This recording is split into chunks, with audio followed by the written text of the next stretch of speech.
It's funny sitting here for just a second while she gets the camera put together. I was thinking about this all day yesterday, and I had exactly how I wanted it to start all figured out, but of course now I can't remember. So I'll just start at the beginning and end when I'm done. When we first got married, and I say when we first got married, it's not I first got married, because when you get married, it's not I anymore, it's we. And then you have kids, and then it's really not I. It's really we. But when we first got married, the very first thing we did was go to Montana. And we hired on to start a bazillion 2, 3, 4, and 5-year-olds on a ranch in Montana that is notorious for having tough horses, really hard horses to be around. Good horses, but darn sure tough. They've got a reputation. And it was a semi-remote ranch, and it was just the two of us up there with all these horses, and it was a complete and total disaster. And don't get me wrong, we had a lot of fun, but it was a disaster. And part of the reason it was such a disaster was because we didn't know each other at all. And so I'll give you a little backstory on that, just a little bit of a Reader's Digest version of it. My wife and I didn't date. We'd known each other for several years. We'd been friends for several years, corresponded via phone, and believe it or not, handwritten letters. But we didn't date. We didn't have a relationship. We were talking one day, and she said, "Are you ever going to ask me to marry you?" And I said, "Yeah, will you marry me?" Over the phone. And she was living in Florida, and she drove to Nevada. And we called her folks and said, "Hey, we're getting married on Wednesday." And we got married and went to Montana. Recipe for disaster. And then on top of that, we went to this semi-remote ranch with really, really tough horses. And so to me, that wasn't that big of a deal, because I'd been living this dream of being Will James since I was a little kid. So riding tough horses on a remote ranch in Montana, no big deal. And I was a wild-eyed pistol waver and had grown up with no rules, and shoot, it was cool to me. She had grown up in a pretty conservative household, pretty religious household, had learned to ride in a training barn, a riding facility, and then gone back east to one of the most prestigious thoroughbred places in the whole country. So we had apples and oranges.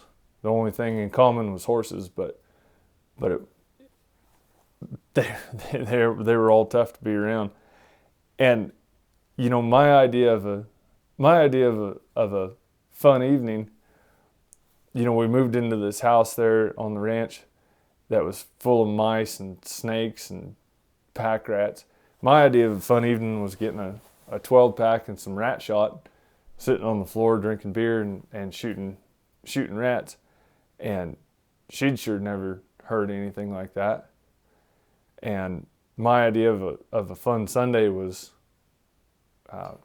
going to town and getting a newspaper and going to the hotel bar and drinking beer and reading the newspaper. And you know, we were just coming from a completely different place. I was so excited when we got married, because I'd found her the cutest little 14-inch Hamley saddle. It was full basket stamped. I mean, I thought it was the coolest saddle ever. And she was like, "Eh." And so we came at it wrong. Um, okay, so that was a disaster. The horses sucked, and the whole deal was tough, and we lived through it. Great, cool. What doesn't kill you makes you stronger. So the next thing we did was go to the A-Bar Ranch in Claremore, Oklahoma. The last 2 or 3 years, they won the AQHA, World's Greatest Remuda, or whatever the hell you call that. But it was kind of a fledgling program when we first went there, and that was our next step. And there was, I want to say, either almost 70 or a little over 70 head of colts, somewhere right in there, of 2-year-old colts. And there was the fillies on top of it. So it was a big contract. It was a big deal.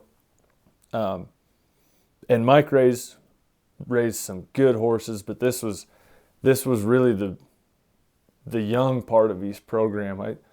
I think it was only 5 or 6 years. His program was only 5 or 6 years old, because Mouse was like a 4-year-old, 5-year-old when we got there, and he was like one of the first that was really truly of his program. So it was a really young program. It was a good program, but it was young. It just lacked continuity at that point.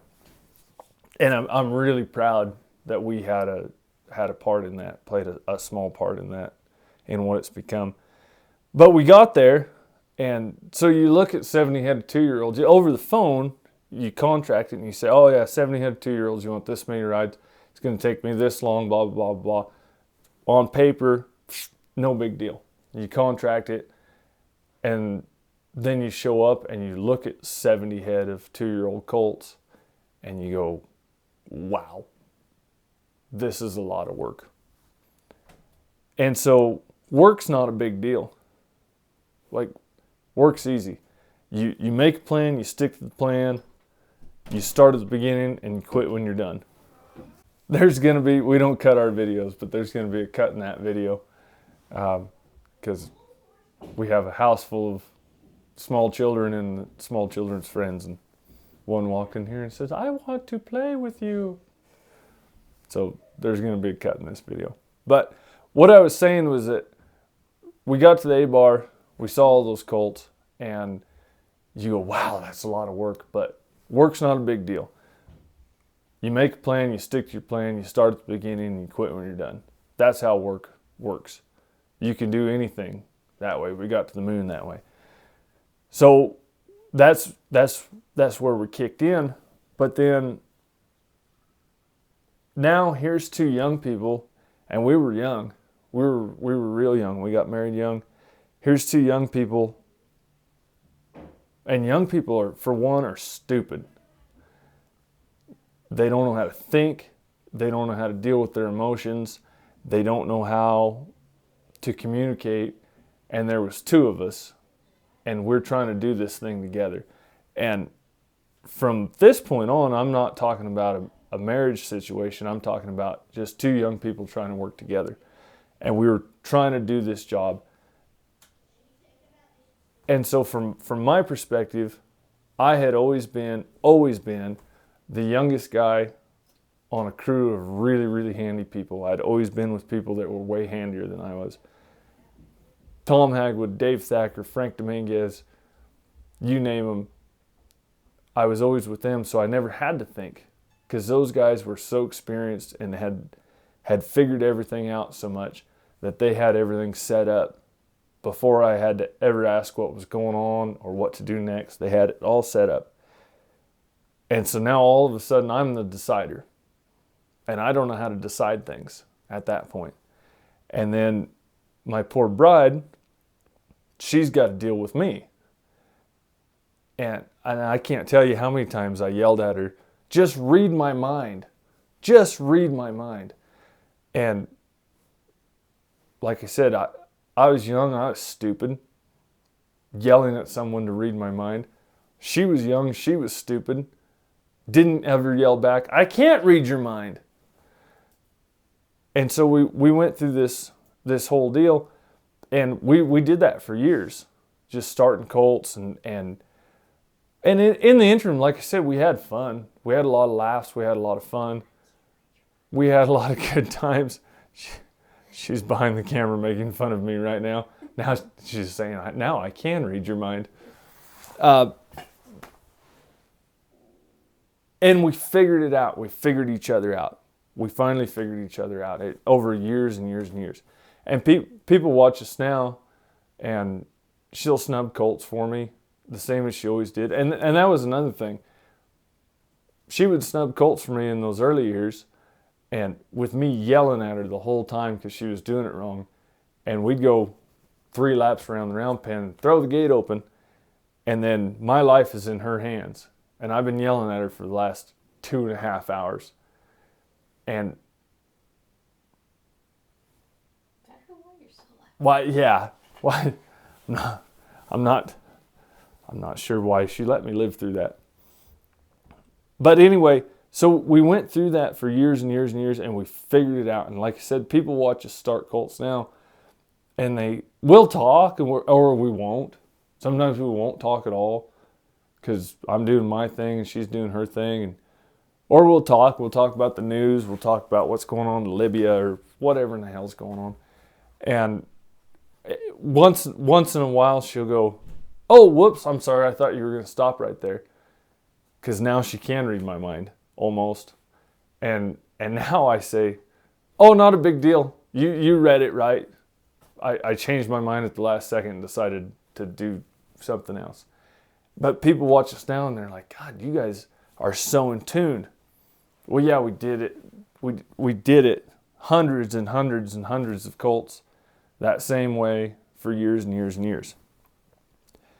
And we finally figured each other out. So what you might be thinking, if you're watching this, is, well, that's great, Brett. Now you're a horse trainer and a philosopher and a marriage counselor. What the hell does this have to do with anything? Well, I'll tell you what it has to do with everything.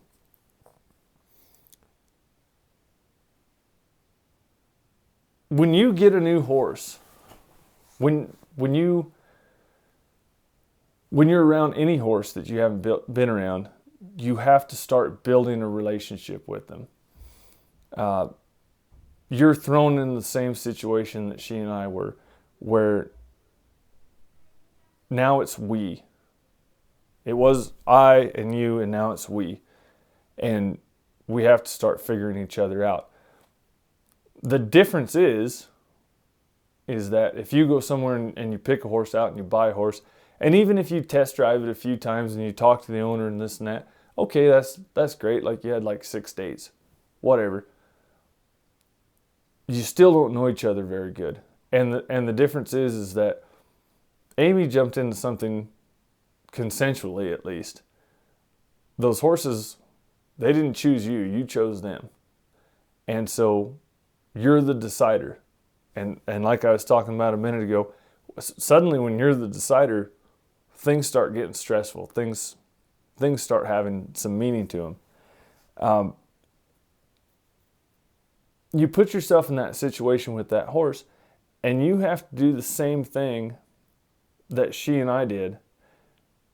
You have to start figuring each other out. You have to start communicating. You have to start understanding each other. But with a horse, that horse can't tell you what it needs. I mean, they can communicate to you, but they can communicate to you with a look, with a sigh, with some movement of their body. And you can communicate to them too, but you can't communicate to them with words. And it's really important to understand how much responsibility you have as the decider, as the individual in that relationship that's making the decisions. And another thing that you need to think about is the horse in this relationship building that you have between yourself and the horse. That horse doesn't have any resources. They don't have any resources at all. You are their only resource. You are the only thing that can tell them how they're supposed to behave. You're telling them, this is how I behave and this is how I expect to be treated. And they're telling you, this is how I behave and this is how I expect to be treated.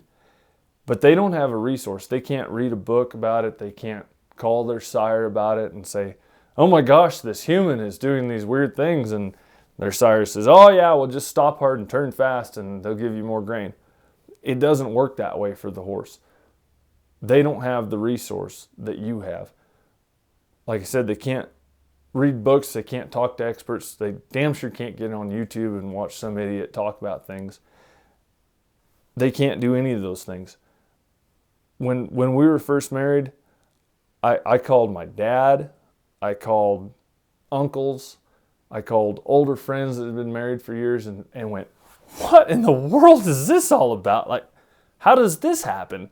Why does this happen? And they went, oh yeah, well, you know, that does happen. And then this is what I've had good luck with. And I don't know that we've ever spoken about it, but I'm sure she called her mom and aunts and sisters and things like that. And